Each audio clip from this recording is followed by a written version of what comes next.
Mount Abu में आयोजित ब्रह्मकुमारी संत महासम्मेलन में देश भर से पधारे अनेक संतों और महात्माओं की उपस्थिति में आध्यात्मिकता की अनूठी मिसाल देखने को मिली। इसी पावन अवसर पर एक तू ही जय गुरुदेव नाम से विख्यात परम पूज्य सद्गुरु स्वामी श्री अरुणानंद महाराज साहेब ने श्रीमद् भगवद गीता, रामायण और रामराज्य की महिमा पर अत्यंत अद्भुत, ज्ञानवर्धक और प्रेरणादायक प्रवचन दिया। इसने ऐसा सपना नहीं देखा होगा। सपना सब देखते हैं, लेकिन उसमें छल कपट, खून खराबा, धोखा, झूठ बहुत ज्यादा होता है। क्योंकि मैं पूरे सभी धर्मों में मेरा आना जाना है, सभी धर्म के धर्म गुरुओं से जुड़ा हूं और मैं जानता हूं कि वो क्या करते हैं, क्यों करते हैं, किस लिए करते हैं। मैं उनके सच को जानता हूं क्योंकि मैंने बहुत करीब से जानता हूं। इसलिए इस बात का मैंने जो निचोड़ निकाला इस जगह आके, आज मैं छोटी सी बात और कहूंगा कि मैं न्यू डायमंड हॉल में रुका हुआ था, बैठा हुआ था। मेरे साथ बाल योगी ईश्वरधन महाराज जी बैठे हुए थे, तो मैं इन्हें बोल रहा था, हम दोनों ही थे, मैं कॉफी पी रहा था। कुछ वर्कर आए काम करने वाले, रंग बिरंगे कपड़ों में थे, मजदूर थे जो सफाई का काम कर रहे थे, कोई बर्तन धो रहा था।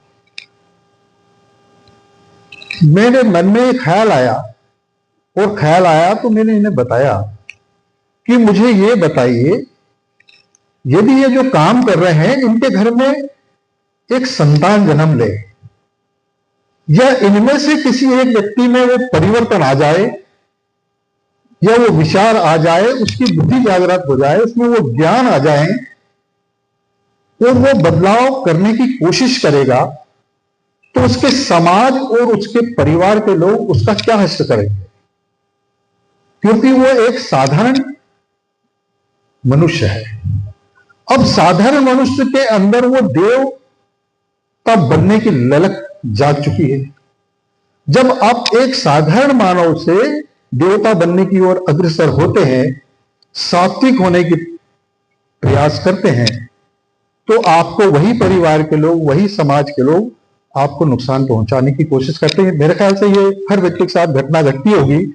जो लोग परिवर्तन अंतर में होता है, बदलते हैं, जहां कोई गलत चीजों का सेवन होता है, वहां एक सात्विक व्यक्ति अगर जन्म लेता है तो उसके साथ बड़ी दिक्कतें पैदा हो जाती हैं। कहने का मतलब, तो मैंने ये जब समझा, जब उन्हें ये बताया कि इस बच्चे में या इस मनुष्य में यदि वो परिवर्तन होगा तो वो कितनी तकलीफों से गुजरेगा, और फिर उसका दुर्भाग्य या भाग ये होगा कि वो सब कुछ समझ के उसने यहां पर मैं शिक्षा ग्रहण करी, वो देवत्व भी प्राप्त कर लिया, वो समझ भी लिया, वो आत्मज्ञान भी उसने ले लिया, और उसके बाद उसको जाना उसी जगह है, उन्हीं लोगों के बीच में, उन्हें देवता बनाने के लिए। ये काम हमारी बहनें, हमारे ब्रह्मा कुमार करते हैं कि वो कुछ ज्ञान प्राप्त करने के बाद उसी संसार में जाते हैं, उन्हीं लोगों के बीच में जिन्हें जीवन जीने का तरीका भी नहीं आता, जिन्हें भोजन करने का तरीका भी नहीं आता, वस्त्र पहनने का भी नहीं आता, उन्हें देवता बनाने का प्रयास जो इन्होंने इतने सारे सेंटर बना रखे हैं, वो इसीलिए बना रखे हैं कि साधारण मानव को असाधारण बनाना है, उसे इन स्वर्ग में लाना है, और स्वर्ग में लाके स्वर्ग का चस्का लगाना है।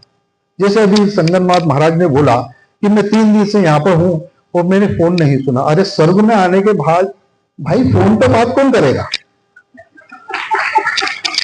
ये तो गजब ही हो गया कि स्वर्ग में रहने के बाद नर्क में फोन लगा रहा है।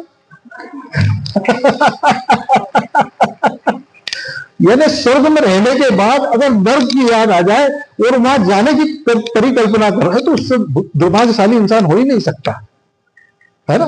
तो ऐसा सभी लोगों के साथ होता है। मेरे साथ भी ऐसा हुआ कि 3 दिन से मैंने भी किसी से बात नहीं करी। तो आप सभी का बहुत बहुत धन्यवाद, बहुत बहुत शुभकामनाएं मेरी ओर से कि आपने मुझे बुलाया और मुझे वो समझने का मौका मिला, सीखने को मिला। आप सभी को मेरी ओर से अनंत शुभकामनाएं। एक तो ही जय गुरुदेव। कर्म कर भला होगा, ध्यान कर स्वयं का।